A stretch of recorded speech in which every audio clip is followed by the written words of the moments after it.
You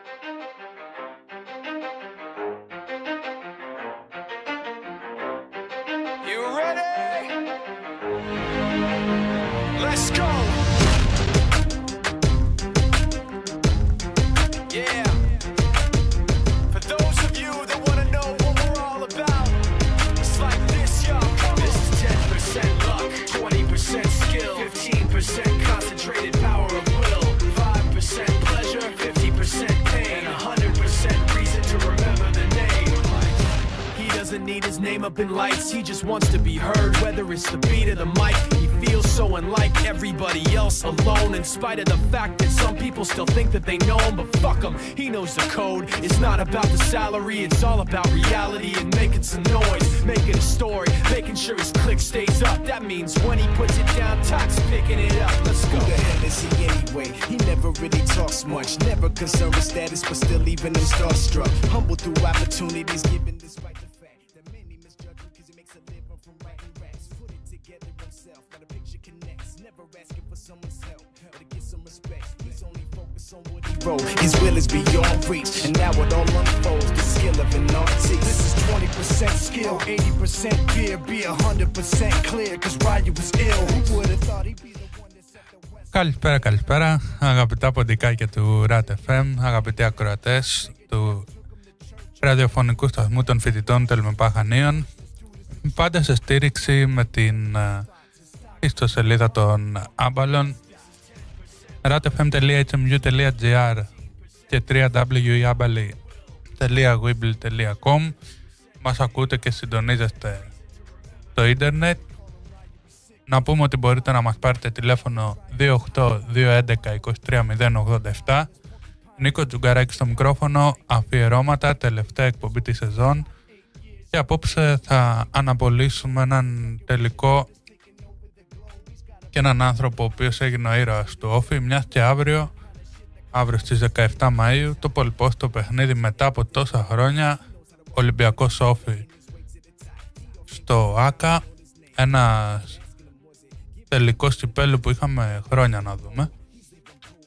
Πλην τούτο να πούμε ότι στα Χανιά έχουμε πάρα πολύ σκόνη και αύριο θα συνεχιστεί το φαινόμενο, οπότε να προσέχετε και τις μετακινήσεις σας και τα μάτια σας, τα αλλεργικά σας και όλα αυτά. Λοιπόν, να πούμε ότι μας ακούτε μέσω των εφαρμογών επίσης του Live24, V-Radio, Online Radio Box, My Aegean, Radio Garden και μια νέα καινούργια προσθήκη, το Greek Radio. Μπορείτε να μας βρείτε μέσα από διάφορες πλατφόρμες, να μας ακούσετε είτε εγκατεστημένες στο κινητό σας είτε μπαίνοντας μέσα από τους υπολογιστές. Το απόψινό αφιέρωμα λοιπόν, αγαπητοί φίλοι, είναι στον ήρωα του Ιουνίου του 1987 και ιδιαίτερα στις 21 Ιουνίου του 1987, όταν ο Όφη κατακτάει το κύπελλο απέναντι στον Ηρακλή με δύο εκπληκτικές αποκρούσεις του Μύρονα του Σιφάκη και καταφέρνει να πάρει τον τίτλο του κυπέλλου Ελλάδας. Ένας άνθρωπος ο οποίος έχει βάλει τη σφραγίδα του στο ελληνικό ποδόσφαιρο και σαν παίκτης και σαν προπονητής. Είναι ένας άνθρωπος ο οποίος έχει κάνει αρκετά πράγματα μέσα στο χώρο του ελληνικού ποδοσφαίρου. Να πούμε ότι ταξιδεύει και σήμερα στην Αθήνα. Έχει ηλικία 64 ετών, καθώς γεννήθηκε στο Ζαρότι Ηρακλείου στις 28 Σεπτεμβρίου του 1960. Ένα εμβληματικό χωριό που φημίζεται και για τα νερά του. Έτσι, φίλε ηχολήπτη. Λοιπόν, να πούμε ότι ξεκινάει από τον Ατσαλένιο και γίνεται γνωστός αγωνιζόμενος με τη φανέλα του Όφη το 1986 μέχρι το 1991, τον οποίο, όπως είπαμε, θα κατακτήσει και το κύπελλο Ελλάδας το 1987. Ο Σιφάκης θα αναδειχθεί ήρωας της ομάδας του στον τελικό εναντίον του Ηρακλείου, αφού στη διαδικασία των πέναλτι με 3-1, με τον κανονικό αγώνα, όπως είπαμε, και την παράταση να βρίσκει το σκορ 1-1, χωρίς οι δύο ομάδες να μπορούν να βρουν την νίκη.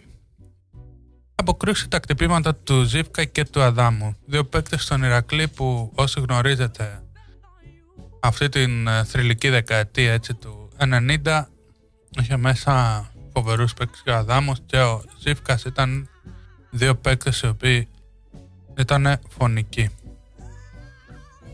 Να πούμε ότι μετά την αποχώρηση και την ομάδα του Ηρακλείου θα αγωνιστεί στον Πιερικό το 1992 με 93, τον Πανετολικό το 1993 έως 96, καθώς θα κλείσει την καριέρα του στον Άγιο Νικόλαο το 1996 με 97. Ο Σιφάκης έχει βρεθεί ως προπονητής δύο φορές στη Γάμα Εθνική, το 1997 και 1998 με τον Άγιο Νικόλαο και το 2002 με 3 με τον Αργοτέλη, οδηγώντας και τις δύο φορές τις ομάδες του άνοδο.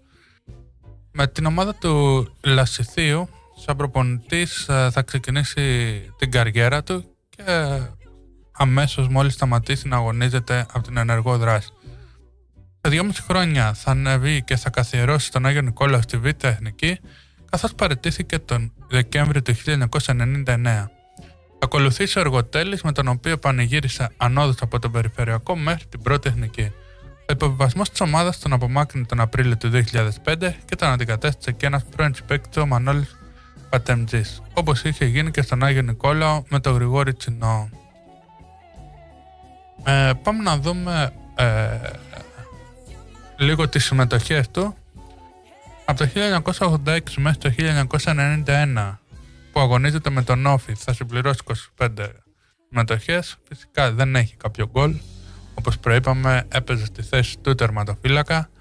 Το 1992 με το 1993, μία χρονιά στον Πιερικό, θα συμπληρώσει 19 συμμετοχές, ενώ το 1993 και το 1996 θα είναι στον Πανετολικό με ελάχιστες συμμετοχές, όπως και το 1996 με το 1997 δεν θα συμπληρώσει κάποια συμμετοχή στον Άγιο Νικόλαο. Να πούμε ότι ήταν ένας άνθρωπος ο οποίος είχε λίγο ξεφύγει από τα νερά του. Για μένα δεν ήταν top τερματοφύλακας ή top goalkeeper, απλά ήταν ένας καλύτερος από τους συνηθισμένους που είχαμε γνωρίσει ως τότε το ελληνικό ποδόσφαιρο. Ένας παίκτης ο οποίος διάβαζε εύκολα το παιχνίδι, μπορούσε να τριγκάρει τον αντίπαλο και μπορούσε να διαβάσει το που θα σουτάρει. Έχει κάνει αρκετές αποκρούσεις, έχει μοιράσει αρκετές παλιές και έχει σώσει την αιστεία του από πραγματικά δυνατές απειλές. Να πούμε ότι την γενιά του 1990, όσοι θυμόσαστε, μιλάμε για παίκτες οι οποίοι, κλασικά παραδείγματα, είναι ο Χατζηπαναγής, ο Θωμάς ο Μαύρος, ο Πίτας της ΑΕΚ. Έχουμε πάρα πολλούς παίκτες με τελικάριδες, έχουμε. Και φυσικά έχει και τεράστιο ανταγωνισμό, θα έλεγε κανείς, μιας και έχουμε τον Φάντομ στα δοκάρια του Παναθηναϊκού και του Ολυμπιακού εκείνες τις εποχές, τον Νίκο το Σαργκάνη, που έχουμε κάνει και σχετικό αφιέρωμα, και υπάρχουν να ακολουθούν από πίσω πάρα πολλοί τερματοφύλακες οι οποίοι εδραιώθηκαν. Να πούμε ότι τότε ξεκινάνε και τα νέα ταλέντα της γενιάς του 2000 τότε, οπότε βλέπουμε λίγο τον Μύρον Τσιφάκη να αμφιταλαντεύεται σε παιχνίδια. Βέβαια να πούμε ότι τότε ο Όφη, όπως έχουμε ξαναπεί, ήταν μια ομάδα με μεγάλο δυναμισμό, μια ομάδα η οποία πρωταγωνιστούσε, γινόταν φαβορί και φυσικά κατάφερε να πάρει και αυτό το επάξιο αποτέλεσμα στον τελικό κυπέλλου το 1987. Να πούμε ότι ο Μύρον Τσιφάκης έχει πρωταγωνιστήσει και έχει συμμετάσχει και σε πολλά παιχνίδια των παλέμαχων, είτε του Όφη, είτε του Αγίου Νικολάου, είτε του Αργοτέλη, σαν προπονητής που ήταν, αλλά και σαν παίκτης. Η αλήθεια είναι ότι από την ποδοσφαιρική του καριέρα δεν έχουμε να βρούμε πάρα πολλά πράγματα, πλην όμως ότι έχουμε να πούμε ότι έγινε ένας ήρωας. Να πούμε ότι είχε λίγο σκαμπανεβάσματα στην πορεία του. Δηλαδή βλέπουμε ότι και όταν πήγε στον Πιερικό αλλά και στον Πανετολικό δεν κατάφερε να εδραιωθεί τόσο πολύ όπως εδραιώθηκε τη χρονιά στον Όφη. Σύμφωνα με δηλώσεις του ήταν ένα πράγμα το οποίο έτσι τον χάλασε, ας πούμε, μετέπειτα. Πήρε λίγο περισσότερη δόξα στον τελικό, οπότε σιγά σιγά πήρε λίγο τα πάνω του, αλλά δυστυχώς, ξέρετε, πολύ δόξα φεύγει γρήγορα. Ήρθαν παίκτες οι οποίοι ήταν πάρα πολύ γρήγοροι, να θυμηθούμε και ξένους παίκτες που είχαν οι ομάδες, οι οποίοι σπανίζανε μεν, αλλά ήταν παίκτες με ποιότητα. Δεν είναι όπως τώρα που παίρνεις 10 παίκτες ξένους και τσουβαλιάζονται όλοι μαζί. Τότε έπαιρνες έναν παίκτη ο οποίος πραγματικά έχουν μείνει στην ιστορία των ομάδων. Να πούμε ότι τότε βλέπουμε και μία άνοδο και είναι οι αρχές του κτισίματος του νέου Παναθηναϊκού, ενός Παναθηναϊκού ο οποίος καταφέρνει και πρωταγωνιστεί τη δεκαετία του 2000 μέχρι το 2010, θα πρωταγωνιστήσει στο ελληνικό ποδόσφαιρο και φυσικά και στο Champions League. Βλέπουμε έναν Ολυμπιακό ο οποίος καταφέρνει και εδραιώνεται από το 1996 και έπειτα σε μεγάλη ομάδα και τον πρώτο, ας πούμε, σύλλογο ποδοσφαιρικό, μιλώντας πάντα για κατακτήσεις. Οπότε βλέπουμε λίγο πολύ την νέα γκάμα παικτών να καλύπτει τους παλιότερους παίκτες, έτσι, τη δεκαετία του 90 μέχρι το 2000. Να θυμίσουμε ότι πρωταγωνιστή τότε κάνουν τα πρώτα τους βήματα Αντώνης Νικοπολίδης, κάνουν τέτοιοι παίκτες. Βέβαια σε μικρότερες εμβέλειες ομάδες, αλλά και πάλι βλέπουμε ότι όπως και να έχει είναι παίκτες οι οποίοι καθιερώθηκαν. Για μένα πιστεύω ότι ο Μύρος Φάκης αν έπαιζε μία δεκαετία πριν, δηλαδή αν έπαιζε το 70 ή το 75 μέχρι το 90, ας πούμε, θα ήταν ακόμα πιο καθιερωτικός, μιας και όπως είπαμε ήταν ένας παίκτης ο οποίος μπορούσε να κάνει αρκετά πράγματα, αλλά δυστυχώς δεν τον ευνόησαν οι καταστάσεις. Πάμε σε ένα σύντομο μουσικό διάλειμμα και επιστρέφουμε να χουλέψουμε λίγο τα αρχεία μας, αν βρούμε κάτι, κάποια συνέντευξη και κάποια σχόλια που έχει κάνει ο κύριος Φάκης.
Λοιπόν, πάντα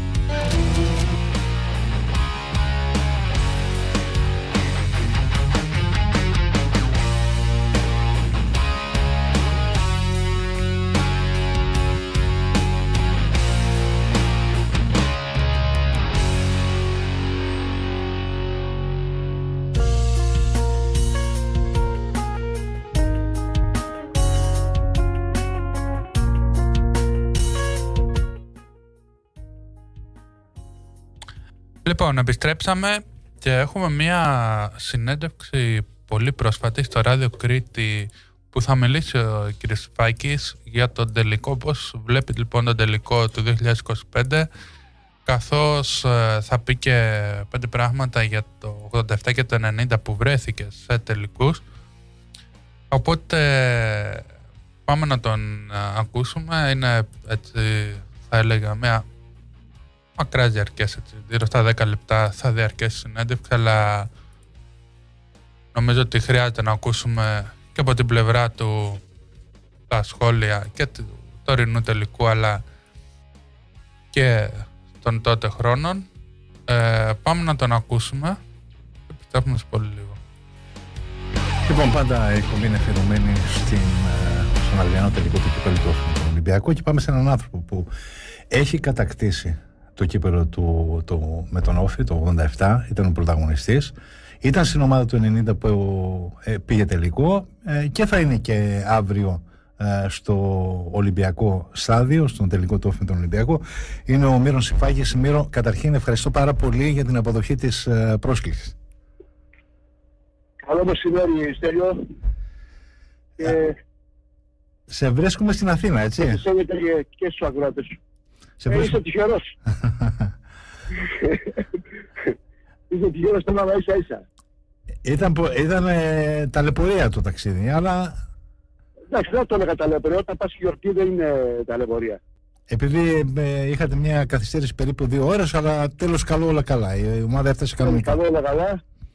Και όπως προείπα, όταν πας σε ένα τόσο σημαντικό γεγονός, ένα τόσο μεγάλη γιορτή του ποδοσφαίρου και με μια τέτοια γιορτή για την ιστορία της ομάδας μας, και 2 και 3 και παραπάνω όλοι τους φαίνονται ασήμαντες.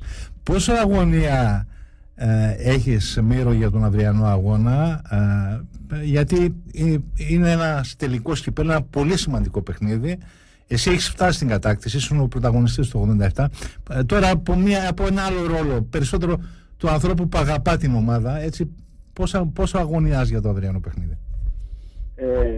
Αγωνία είχα πριν το τελικό το 87 και η προσμονή πριν το παιχνίδι. Εκεί όντως έχεις αγωνία, αλλά αυτή τη στιγμή δεν έχω καμία αγωνία. Απολαμβάνω τις στιγμές, απολαμβάνω το γεγονός ότι θα συμμετέχω σε ένα γάμο εντός εισαγωγικών. Λίγες ώρες μείνανε να πραγματοποιηθεί αυτός ο γάμος. Και τι εννοώ, για να καταλάβεις και να καταλάβουν και οι ακροατές. Αύριο θα γίνει η ένωση της ιστορίας του παρελθόντος, της έντοξης ιστορίας του παρελθόντος, με την έντοξη ιστορία του παρόντος. Γιατί το να συμμετέχει σε ένα τελικό αυτομάτως γράφει ιστορία. Άρα νιώθω σαν να πηγαίνω σε μια γιορτή, σαν να πηγαίνω σε ένα γάμο, και η προσμονή μου είναι όσο το γεγονός να απολαύσω αυτό το παιχνίδι και να το ζήσω, γιατί η προσμονή 35 χρόνων από το 1990 είναι πάρα πολλά για μια ομάδα σαν τον Όφη. Η προσμονή αυτή είναι για όλους μας βέβαια τεράστια. Άρα το αντιμετωπίζουμε αυτή τη σκέψη και μόνο με αυτή τη σκέψη. Πάω να χαρώ το παιχνίδι και αν όλα πάνε και καλά, να φέρουμε το κύπελλο για άλλη μια φορά ξανά στην Κρήτη και να το ανεβάσουμε στην κορυφή του Ψιλορίτη. Κάτι το οποίο δεν το έκανα το 1987. Είχα τάξει άλλα πράγματα, τα οποία δεν είναι γνωστά από τον κόσμο. Τα έκανες αυτά που είχες τάξει, τα έκανες? Βέβαια. Είχα τάξει 12 λαμπάδες και πετάνει τη συγχωρεμένη μητέρα μου και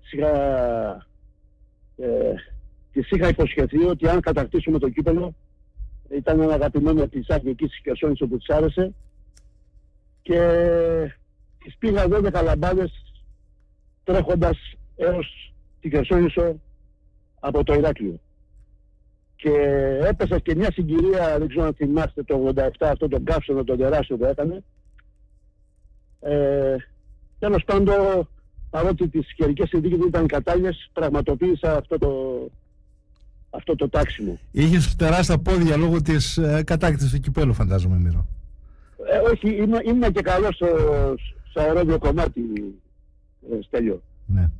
Είμαι ο καλύτερος αερόβιος παίκτης του Όφη για μια 7ετία που είμαι εκεί. Παρότι ήμουν τερματοφύλακας.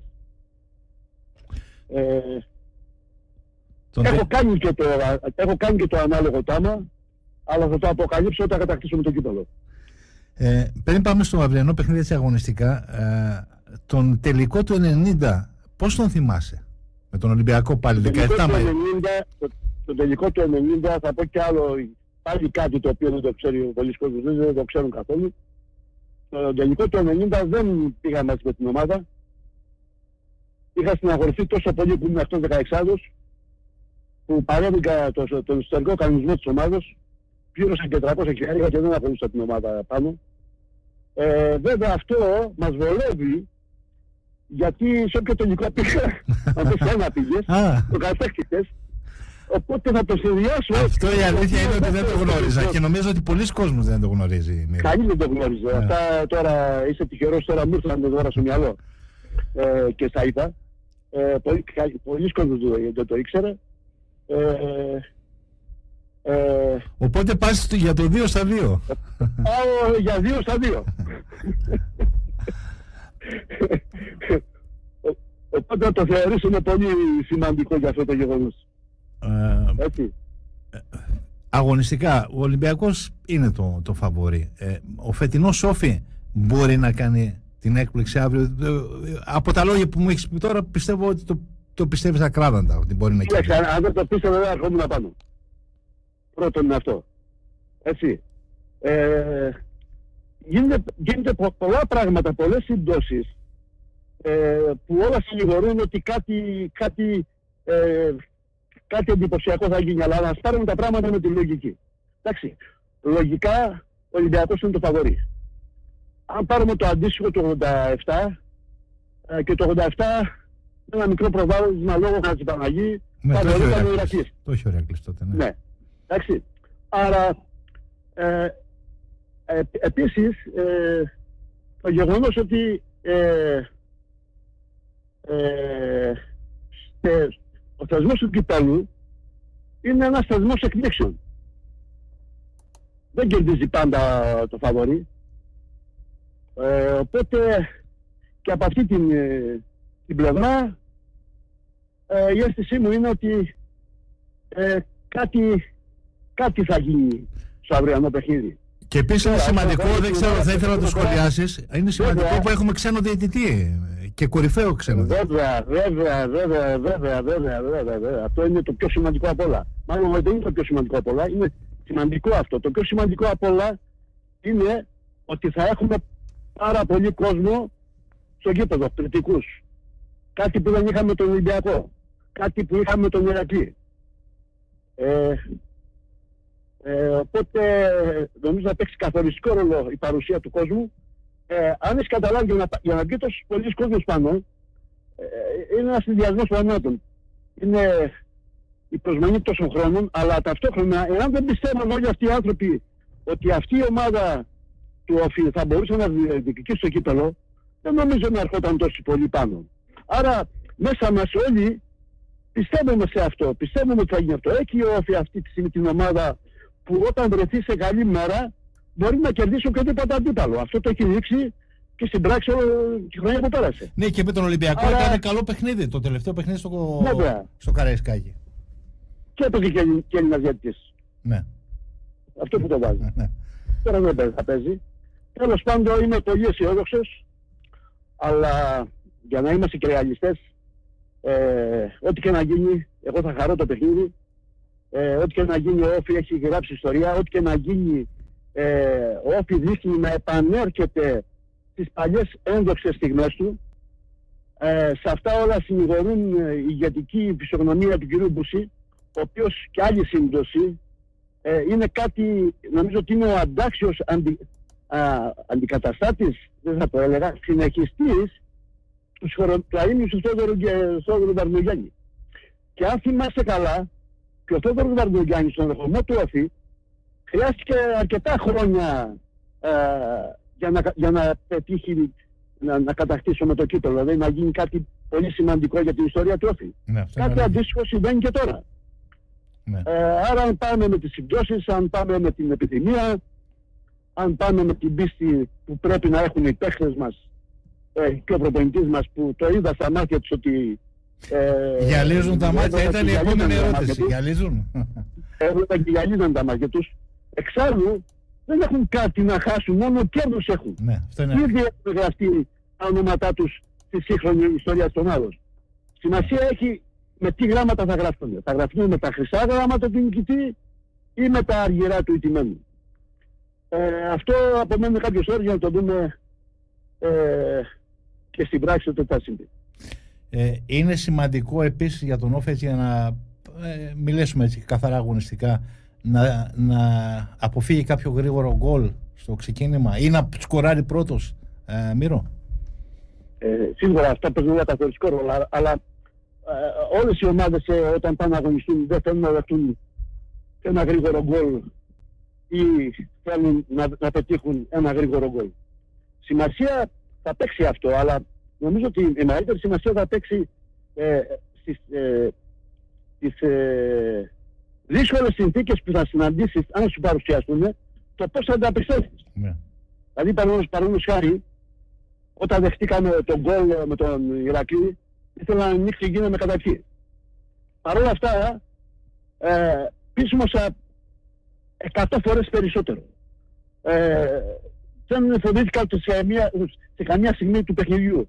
Βέβαια, σε αυτό συνηγόρησε και το γρήγορο γκολ του χρυσού μας κόρου, του Γρηγόρη του Χαραλαμπίδη, που έπαιξε καθοριστικό ρόλο και για να αλλάξει η ψυχολογία μας. Αλλά σημασία έχει να πιστεύεις στον εαυτό σου, σημασία έχει να πιστεύεις στους συμπαίκτες σου, σημασία έχει να πιστεύεις στην ομάδα. Αυτά τα χαρακτηριστικά είχαμε εμείς και δεν μας ενδιέφερε όποιον και αν είχαμε αντίπαλό μας.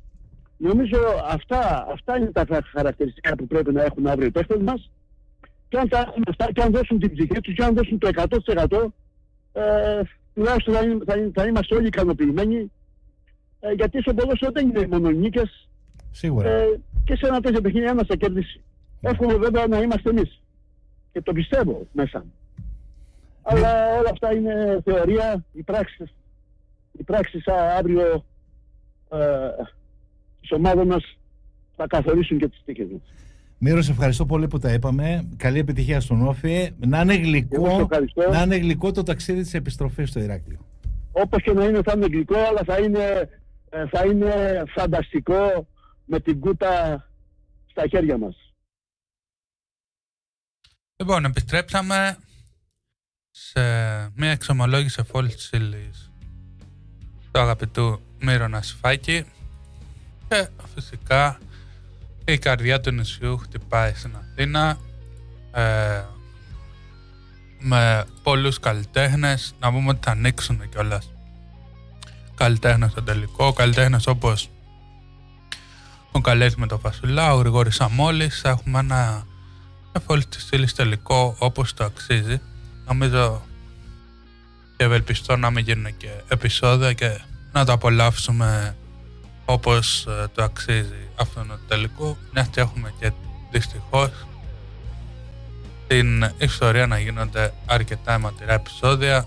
Ας θυμηθούμε και στο Βόλο με το ΠΑΟΚ ΑΕΚ και γενικά σε αρκετούς τελικούς να υπάρχουν αυτά τα επεισόδια. Λοιπόν, να πούμε ότι ευελπιστούμε αύριο να έρθει η κούπα στο νησί. Μακάρι δηλαδή να δούμε μια ανατροπή, καθώς είδαμε και μια ανατροπή, αγαπητέ εν Χριστώ αδερφέ, κύριε Χολίτη. Μπερδεύτηκα, νόμιζα ότι ήμουν στο ράδιο μαρτυρίο, με συγχωρείς. Λοιπόν,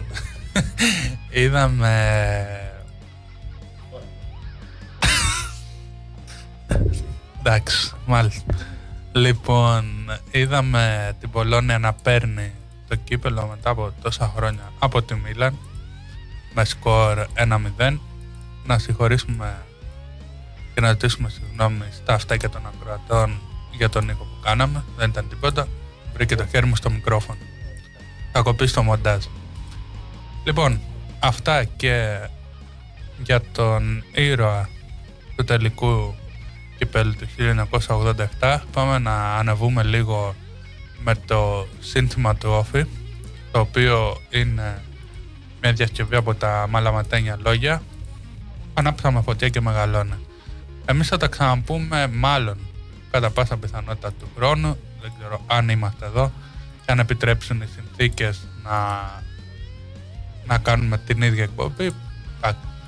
Λίγο πολύ θα είμαστε μέσα στο σταθμό. Να ευχαριστήσω όλους όσους στηρίξατε αυτή την εκπομπή από την αρχή μέχρι στο τέλος της. Να ευχαριστήσουμε πάρα πολύ τον Χρήστο για τις ηχοληπτικές του ικανότητες και που μας άντεξε και αυτή τη σεζόν.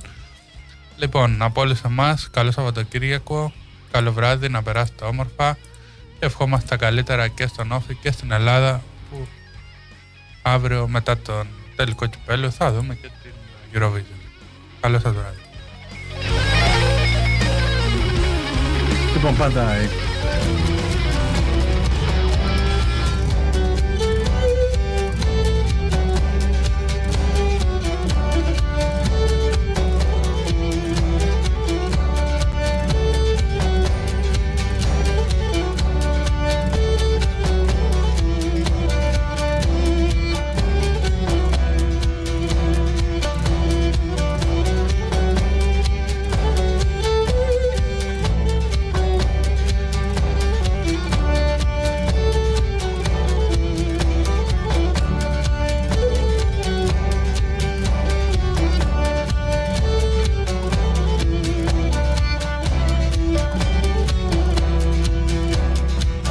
με φωτιά και μεγαλώνει κι απ' άκρη σ' άκρη καίει το νησί.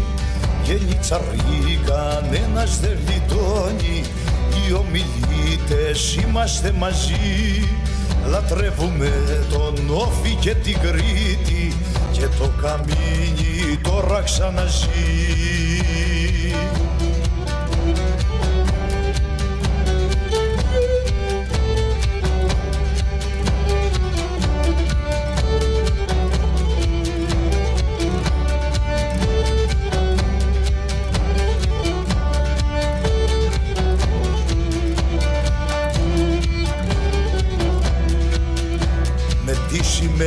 Είμαστε στους δρόμους για να περάσει του νότου η στραβιά, με τα αλάνια και τους παρανόμους, με άσπρα και με μαύρα τα πανιά, να οδηγήσουμε αλόθρησκους στην έδρα, την πιο καυτή στου λύκου τη φωλιά.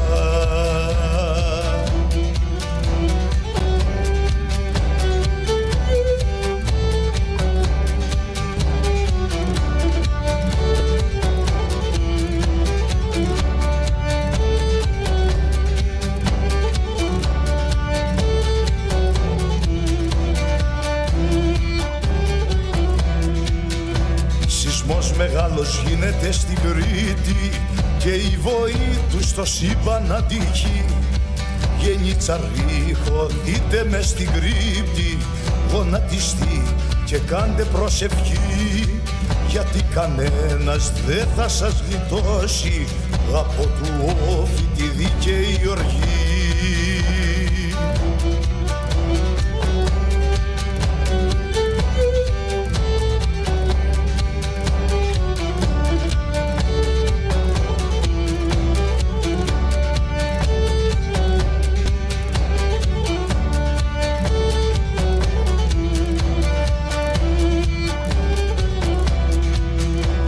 Ανάψαμε φωτιά και μεγαλώνει κι απ' άκρη σ' άκρη καίει το νησί.